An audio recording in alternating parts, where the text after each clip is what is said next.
Vamos prosseguir então, pessoal, para a última parte da nossa aula, né? Estamos falando sobre presunção de paternidade e eu disse para vocês que só é possível negar a paternidade por meio de uma ação negatória de paternidade. Mas aqui, pessoal, cuidado que eu também posso ter uma ação negatória de maternidade. Embora o 1601 fale, né, que cabe ao marido contestar a presunção de filiação, e a gente tem estudado que a mãe é sempre certa, existe uma relativização, né? Você já viu que nem sempre a mãe é sempre certa, né? Existem casos ali em que você tem a barriga de aluguel e também existe a troca de bebê da maternidade, né? Que seja até responsabilidade objetiva da maternidade nesse sentido, tá? Então, é possível negar tanto a paternidade quanto a maternidade, né? É possível negar a maternidade nessa troca de bebês ou até na barriga de aluguel, na gestação em útero alheio, tá? Com relação à questão de ser imprescritível, eu já falei para vocês que existe um debate doutrinário acerca disso, porque não seria imprescritível, porque na verdade você teria, se passar muito tempo, você acabaria tendo a formação de um vínculo socioafetivo que impediria o afastamento dessa filiação reconhecida ali, tá? Vamos prosseguir aí, então. O parágrafo único do 1601, ele fala o seguinte: contestada a filiação, os herdeiros do impugnante têm direito de prosseguir a ação. A ação negatória de paternidade ou maternidade, ela é personalíssima. Ela só pode ser promovida pelo próprio pai ou pela própria mãe que está negando a paternidade e a maternidade, tá? Se eu quero negar uma maternidade, eu que tenho que ingressar com a ação, e se meu marido quer negar a paternidade, ele é que tem que ingressar com a ação. Mas os herdeiros meu ou dele, né, se ele estiver negando, os herdeiros dele, podem dar prosseguimento na ação, tá?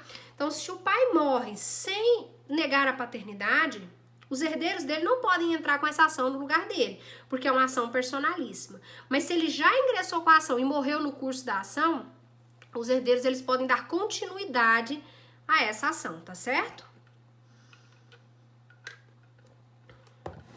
Quem ocupa aí o polo passivo é o filho. Se o filho já faleceu, os herdeiros do filho. Critério biológico, doutor. Segundo critério de filiação, eu falei pra vocês, né? A origem genética. Pessoal, o critério biológico é o exame de DNA, né? Só você entrar com investigação de paternidade, pede um exame de DNA. Essas ações são bem interessantes quando você entra, que você pede o exame de DNA. E aqui eu tenho até uma presunção estabelecida na súmula 301 do STJ, fala o seguinte: em ação investigatória, a recusa do suposto pai a submeter-se ao exame de DNA induz uma presunção juris tanto de paternidade, ou seja, induz uma presunção relativa de paternidade. Então, se o juiz determina que o pai faça o exame de DNA e o pai fala não vou fazer, o juiz vai reconhecer ele como pai. Foi o que aconteceu, teve então, ano passado, foi muito polêmico isso. Não sei se vocês vão lembrar, acho que foi até aqui no Goiás, se não me engano, o homem reconheceu, eram irmãos gêmeos, parece, e nenhum deles queria falar quem era o pai, os dois se recusaram a fazer o DNA, e aí a juíza reconheceu os dois como pai, né, porque houve essa presunção, aplicou a súmula aí, acho um trem assim, né, ficaram os dois ali como pai do menino lá. O juiz pode determinar exame de DNA de ofício, mesmo que a parte não requeira, né, o juiz é o destinatário da prova, e pode ser também, tem inclusive um entendimento de que esse exame poderia ser feito até nos tribunais superiores, né? Basta que o relator convertesse o processo em diligência para poder fazer esse exame de DNA aqui na primeira instância, o resultado já subiria direto para lá, tá? Caso o processo na primeira instância não tenha sido e já esteja em grau de recurso. Muito difícil isso acontecer. Tá? Geralmente o exame de DNA ele acontece logo na primeira instância, é uma das primeiras diligências que o juiz determina, tá? É um dos critérios mais certos também, né? O cliente ele não aceita muito não, tem cliente que fala, não, tá errado esse exame. Não tem como, né? 99,9% de chance. Critério afetivo, né? O último critério para determinar filiação aí é o lugar de pai, né? A posse do estado de filho, né? não tá baseada na questão do nascimento, tá baseada, na verdade, no tratamento e na publicidade daquela relação. É o vínculo de afeto estabelecido entre pai e filho, né, ou entre mãe e filho. E nós temos aqui enunciado 256, a posse do estado de filho constitui modalidade de parentesco civil, tá? Então, é parente, sim, sócio-afetivo, é filho ou pai sócio-afetivo, tá? Nós temos uma figura aqui bem conhecida, que é a adoção à brasileira. Ela é tipificada, né, no artigo 252 do Código Penal, que é quando você registra um filho alheio como próprio, né? Você sabe que ele não é seu e você registra como próprio. Olha, na prática, doutor, a questão da punibilidade aqui, ela tem que ser analisada com cuidado, tá?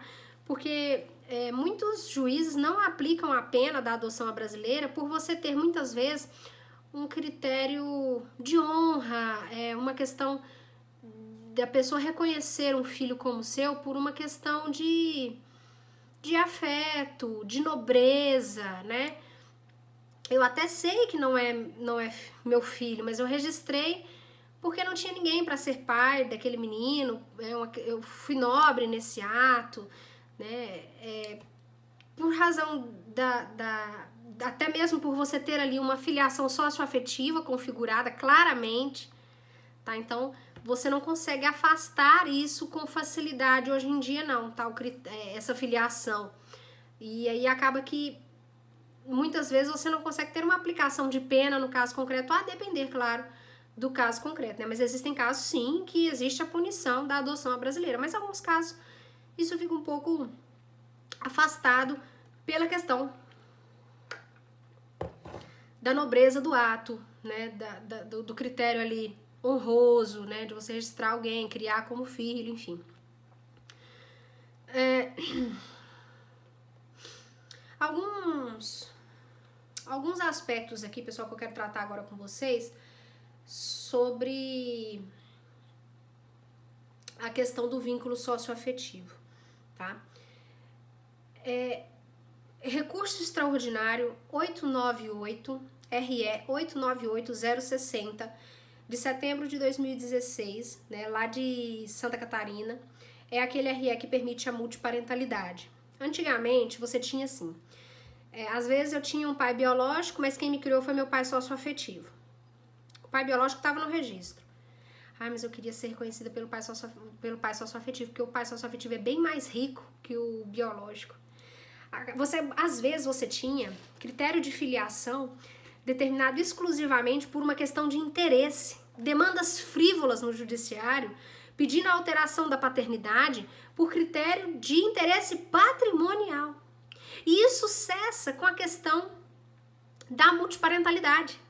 Que a partir do momento que você tem uma multiparentalidade, inclusive contra a vontade das partes, porque nesse caso aqui que eu falei pra vocês, desse RE, o pai socioafetivo queria se vazar.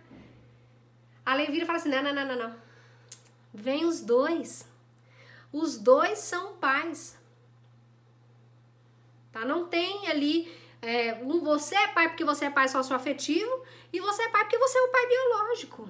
Então ficam os dois ali no registro, né? Essa é a multiparentalidade.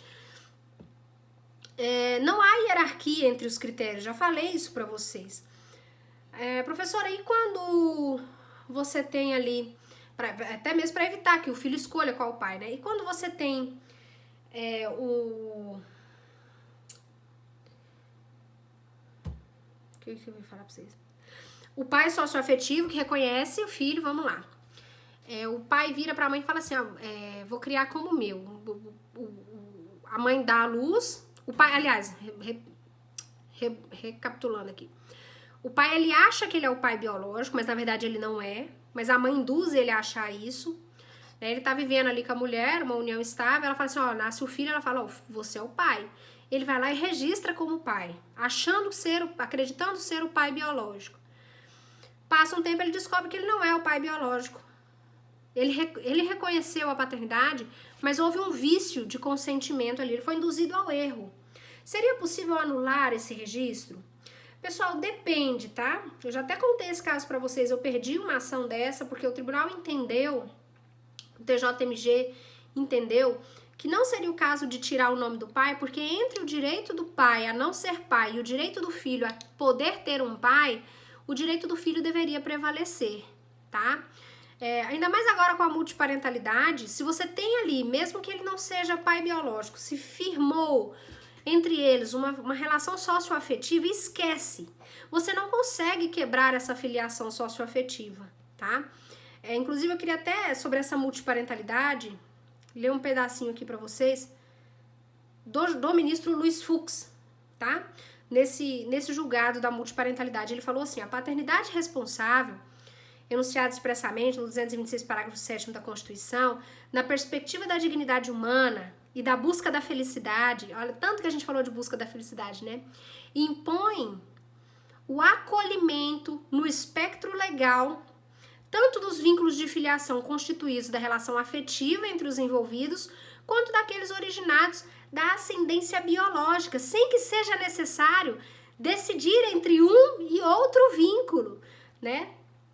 Doutores, esse julgado, ele rompe com um paradigma que nós tínhamos no direito de família, muito grande, nesse sentido de o filho, muitas vezes, querer escolher quem é o pai, por critério de paternidade. Às vezes o pai querer vazar, né? Sai o socioafetivo, entra o biológico. Nessa demanda que eu perdi, que eu falei pra vocês que eu perdi, que era o pai foi induzido a erro, o tribunal falou assim: se você me trouxer o pai biológico, eu tiro o seu nome. Veja, sai o socioafetivo e entra o biológico pra criança não ficar sem pai. Tá? Quando a gente envolve essas questões de filiação, a gente tem que tomar muito cuidado, porque às vezes você não tem realmente uma filiação biológica, o DNA dá negativo, mas se dependendo do lapso temporal, já formou ali um vínculo socioafetivo. Formado o vínculo socioafetivo, doutor, não tem como voltar atrás. Não tem como desfazer. Tá certo? E isso ficou muito claro nesse RE de Santa Catarina. Né? Se eu tiver oportunidade, eu vou trazer para vocês na aula ao vivo, né? Pelo menos um trechinho do ministro Luiz Fux falando que foi espetacular o julgado. Tem imagens dele aí, né? Então, muito cuidado com essa questão do RE 898060, da questão da multiparentalidade. A gente já viu que pelo provimento 83, ela pode ser reconhecida inclusive em cartório, desde que seja só um pai ou só uma mãe, e que o adolescente, no caso ali, concorde, né? Tem um parecer do Ministério Público, a comprovação de que de fato existe uma filiação socioafetiva. Eu não tenho critério, mas a ideia aqui é que se eu estou falando de um filho menor, sempre, doutor, sempre a gente vai ter aquele imperativo, né? O princípio do melhor interesse da criança e do adolescente. Sempre, sempre, sempre o que vai imperar. Não vou dizer pra você, o pai foi induzido a erro, ele é obrigado a ficar no registro da criança. Não é sempre assim. Vai depender das peculiaridades do caso concreto. Houve um vínculo socioafetivo estabelecido? Nunca houve vínculo socioafetivo, né? Existe um outro pai que possa dar assistência a essa criança, né? Qual direito vai prevalecer no caso concreto? O direito dele não querer ser pai ou do direito da criança de ter direito a um pai, né? O que vai prevalecer? Não existe aqui, doutor. Se você está procurando isso, você está no curso errado. Não existe receita de bolo pronta. Quem já fez bolo sabe o que eu tô falando.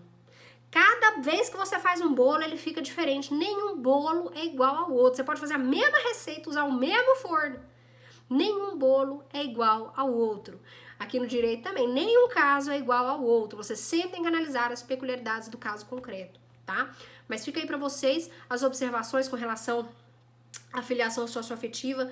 Coloquei no material de vocês vários julgados interessantíssimos sobre essa evolução histórica da paternidade socioafetiva. Eu espero que sirva aí para vocês alimentar essa questão dentro de vocês, né? Alimentar esse conhecimento, que é uma questão hoje muito nobre, muito interessante dentro do direito de família. Cabem aqui muitos debates, né? É uma área que a gente consegue aprofundar bastante.